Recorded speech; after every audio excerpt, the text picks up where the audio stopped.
सांगलीतील पूरसदृश्य परिस्थिती निर्माण झालेल्या सूर्यवंशी प्लॉट जामवाडी तसेच कर्नाळ रोडवरील नागरिकांची आमदार सुधीरदादा गाडगीळ यांनी भेट घेऊन तेथील भागाची पाहणी केली व नागरिकांना काळजी घेण्याचं आवाहन केलं आणि आम्ही तुमच्या सोबत आहोत असे आश्वासन केलं।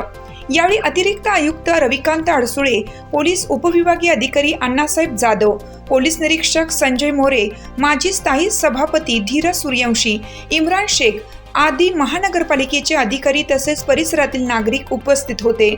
हिरकणी न्यूज करिता शरद गाडे, सांगली।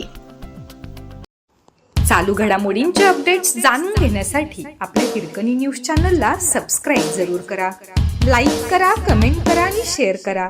बेल आयकॉनवर प्रेस करा आणि नोटिफिकेशन्स मिळवा।